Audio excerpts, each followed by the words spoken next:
It has been brought to my attention that my games library is now bordering on 50 games. Yes, there's so many choices, it's hard to know what's what, and who wants to click on something you've never heard of.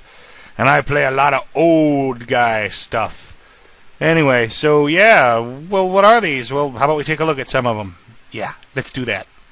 The Feeble Files. Yeah, this one's a cheapie off of GOG.com, GOG.com. Very reminiscent of the old tabletop RPG, Paranoia. In this, Citizen Feeble, little green alien guy, is a drone in a space empire/corporation headed by the mad AI, the Omnibrain. Oppressive laws, corrupt bureaucracy, and murderous robots, and an insidious secret police make for a surprisingly dark story in this rather cartoonish, brightly colored adventure game. I've always been a huge Red Dwarf fan. And Feeble, our, well, for lack of a better word, hero, is voiced by Robert Llewellyn, who was Crichton the Mechanoid. This one is great, it's surprisingly dark, and there's a little more death than I was expecting in this one, but you know what? As long as it doesn't happen to us, I think that's a good thing. Right? Right. Simon the Sorcerer. Well, I did 1 and 2, anyway. Last time we had Red Dwarf with Crichton, so how about Rimmer? Yeah, Chris Berry is the voice of Simon the Sorcerer, at least he was in the first one.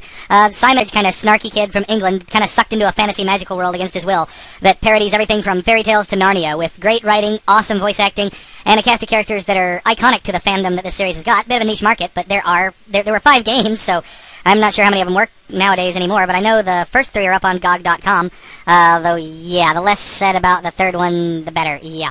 It was one of the early 3D crappers. Anyway, yeah, Simon just wants to get away from this madness and go home, but there's witches, ogres, dragons, and one nasty wizard between Sorted and the way home and the way back. Woohoo! Full throttle. What more can you ask for? Metal, motorcycles, and beating the crap out of each other. Oh yeah, and exploding a few bunnies. Ben Throttle, despite having a name like a bad male porn star, is a biker. Leader of his own gang in a dark future-y setting place.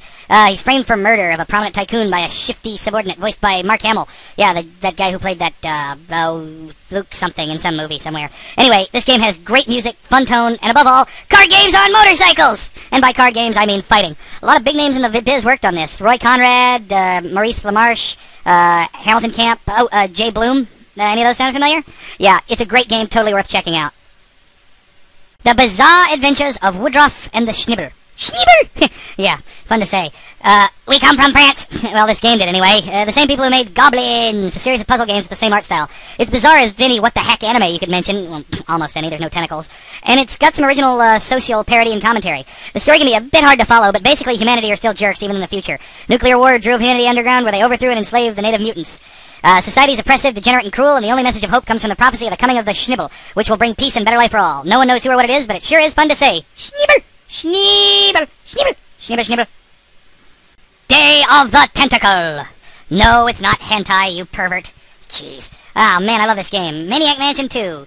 It doesn't really share much in common with the first game, say characters and the location itself, i.e. the Edison Manor, but the tone is cartoon wacky and the plot involves time traveling and porta potties. The plot mostly focuses on getting your time-scattered friends back together and preventing an evil purple tentacle from taking over the world. And to do it, we're going to have to freeze a small rodent, blow up one of the founding fathers, and you know what they say, you can't make an omelet without pushing a few old ladies down the stairs, right? Right. Ah, Sanitarium. This one's awesome. It's like an epic trip of psychological mind screwery. Yeah, it's dark and unsettling in wonderful ways. Our protagonist, Max, wakes possessing no memories. Well, hence the title. Well, wait, never mind, this is amnesia, never mind. But anyway, he's in a sanitarium, hence the title. He's badly burned and bandaged, and he was told he was injured in an attempt to escape where he stole a doctor's car. The place is psychotically cold and uncaring, with neglected patients, surly guards, and sadistic doctors. Good thing he never seems to stay there long, because Max keeps sliding into nightmare worlds, taking on different roles in an alien world, carnivals beset by a flesh-hungering tentacle monster, and even back in time to the world of the Aztecs, well, all the while someone in the real world wants to make sure he never leaves the sanitarium alive. Woo! Beneath a Steel Sky.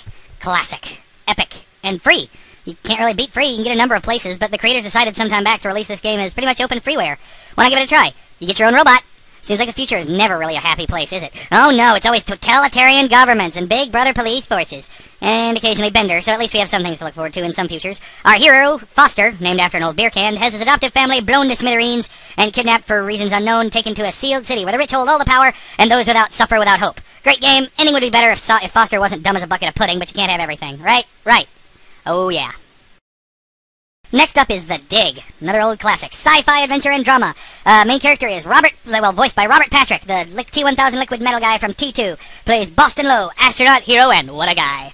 This game is something of a departure from what you would expect from a LucasArts game. Anything else with that name on it, there's usually some, comedy, wackiness. But aside from some amusing banter between the crew, this game definitely lacks that decided comic tone you would expect from other games from that studio. It's dead serious for the most part, heavy drama, science fiction, and, well, thankfully I'm there to lighten the mood, right? Right.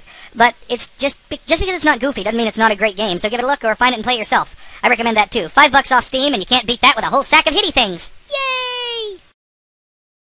Call of Cthulhu. Dark Corners of the Earth. Okay, I've always been a huge Lovecraft nut, but for the most part, it has not adapted well. Almost any movie or game adaptation of the Cthulhu mythos I've ever seen never really came close to doing the subject matter justice.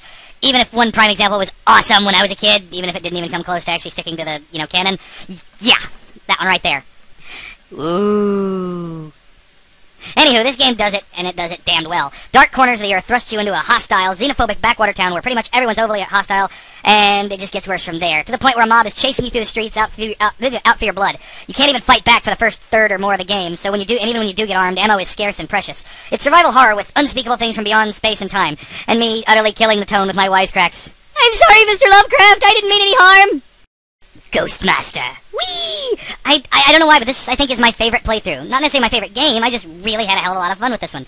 You're the titular Ghostmaster, a nebulous, unseen ringleader of the undead, assigning strike teams of ghosts to scare the living hell out of the living. The ghosts themselves all have different abilities, from starting hallucinatory fires to unearthly screams, physical possession, and to making it rain fish. Yeah, the levels are cleared when all the humans have fled in terror or have been driven nutsy cuckoo by unspeakable things they've seen. Cheesy horror with a sense of humor bags me every time. This one is great, and it's $5 on Steam. Go for it. Yeah, that about wraps it up for now. It's not really all my games, it's just a scattering of them, but you know what? Some of them just, seriously, do you need an introduction to Monkey Island? Do I need to tell you about Monkey Island now? Or the Strong Bad games? If you're a fan of the Strong Bad games, the Strong Bad cartoons, you'll love it.